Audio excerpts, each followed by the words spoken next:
Tupac looked out the window. Then he noticed a white Cadillac pulling up on the right side. Tupac said quietly, "Suge, that car looked familiar."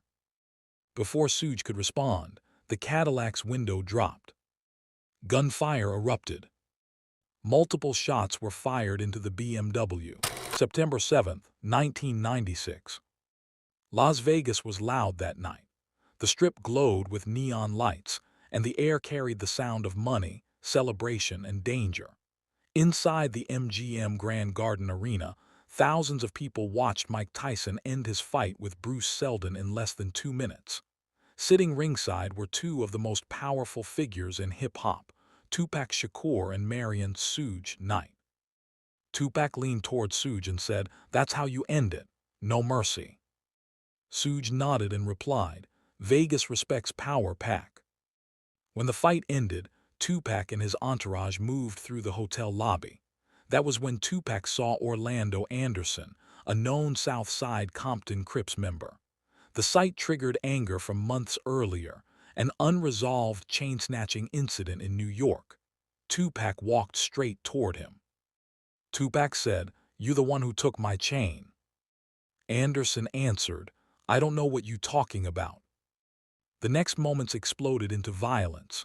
Tupac and several members of his entourage attacked Anderson. Fists flew, people screamed. Security rushed in. Guards pulled everyone apart and shouted for calm. As Tupac was dragged away, he turned back and said, "This ain't over."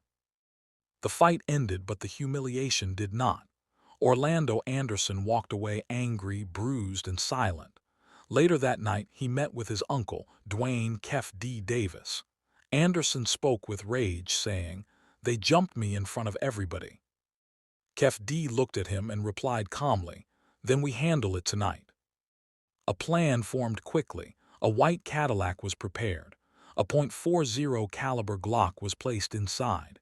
Kef D. Anderson and two others drove into the night, searching the Strip for Tupac and Suge Knight.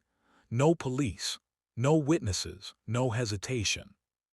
Meanwhile, Tupac climbed into the passenger seat of Suge Knight's black BMW. He was calm, confident, still riding the high of the fight. He looked at Suge and said, "After this, we going to the club. I got more music to make." Suge replied, "Ain't nobody touching us." At approximately 11:15 p.m., the BMW stopped at a red light on Las Vegas Boulevard. Music played inside the car. Tupac looked out the window. Then he noticed a white Cadillac pulling up on the right side. Tupac said quietly, "Suge, that car looked familiar." Before Suge could respond, the Cadillac's window dropped. Gunfire erupted. Multiple shots were fired into the BMW. Glass shattered. Metal tore apart.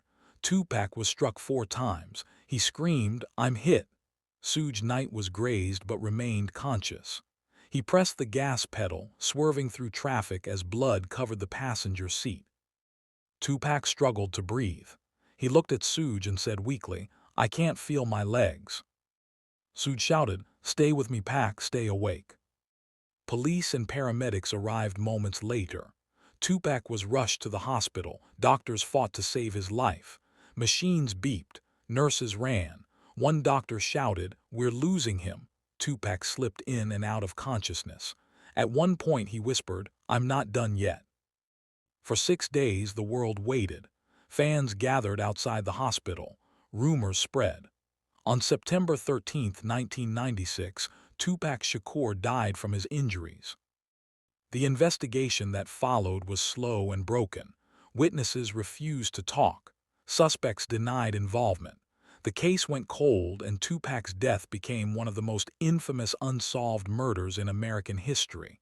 Years passed. Theories multiplied. Silence ruled. Then decades later, confessions surfaced.